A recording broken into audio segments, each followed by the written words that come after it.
আপনারা যারা আমাদের 14 বছর হরিমন্দির হরিনাম সংকীর্তনে ভক্ত সেবার জন্য যদি কিছু দান করতে চান আমাদের অফিস পক্ষে এসে দেখা করেন। আপনার সাফল্য আপনাকে করছে ভক্ত হালদার ভালকি নিবাসী ভক্ত হালদার। আপনি যেখানে দেখুন আপনি আমাদের অফিস পক্ষে এসে দেখা করুন, আপনার সাফল্য আপনাকে করছে।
এবং সরকার যশোর আমাদের অনুষ্ঠানে 100 টাকা করে দান।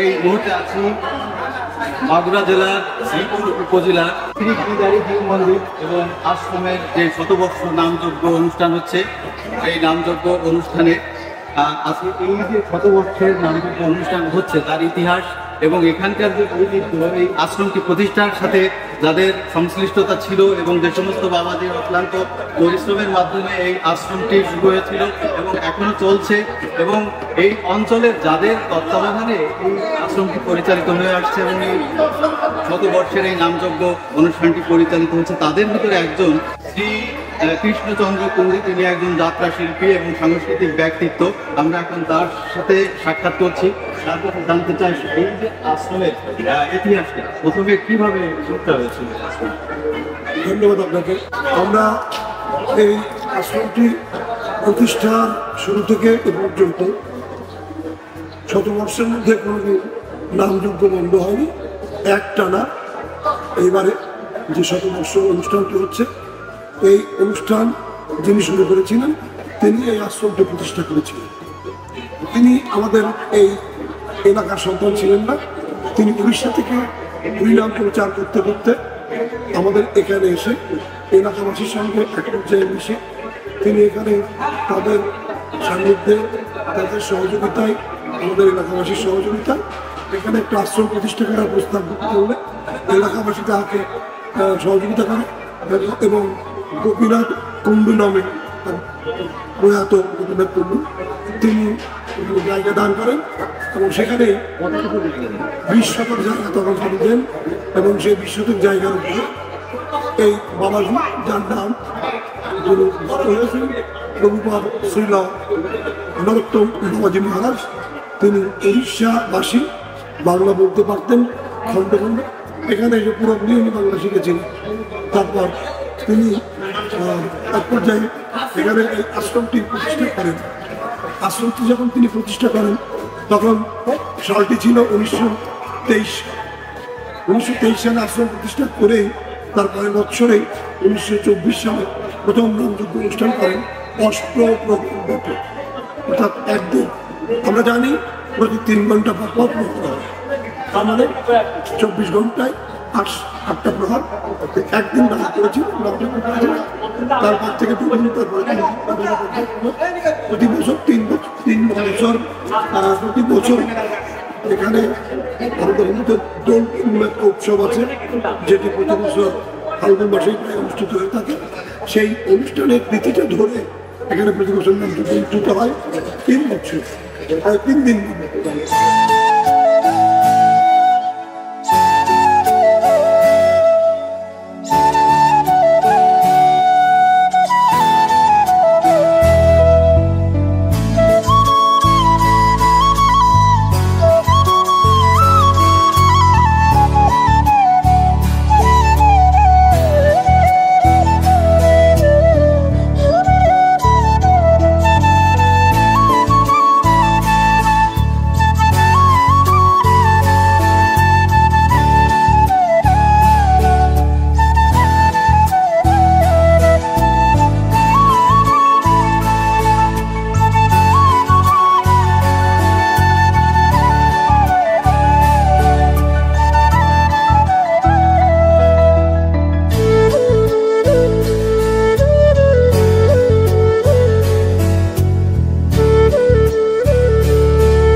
এবারে আমাদের বর্তমানে যে দায়িত্বে আছেন সেবায়ত, অনেক বাবাজি এখানে বাবাজি হিসেবে আছেন, সেবায়ত হিসেবে আছেন। তার মধ্যে যিনি প্রধান দায়িত্বে আছেন তিনি এখন এই আশ্রমের আশ্রমাধ্যক্ষ অর্থাৎ সভাপতি। বাবু মৃত্যুঞ্জয় কুমার ঘোষ তিনি সাধারণ সম্পাদকের দায়িত্ব পালন করছেন। সবার গণতান্ত্রিক চেষ্টা এবং তাদের আহ্বান এলাকাবাসী এবং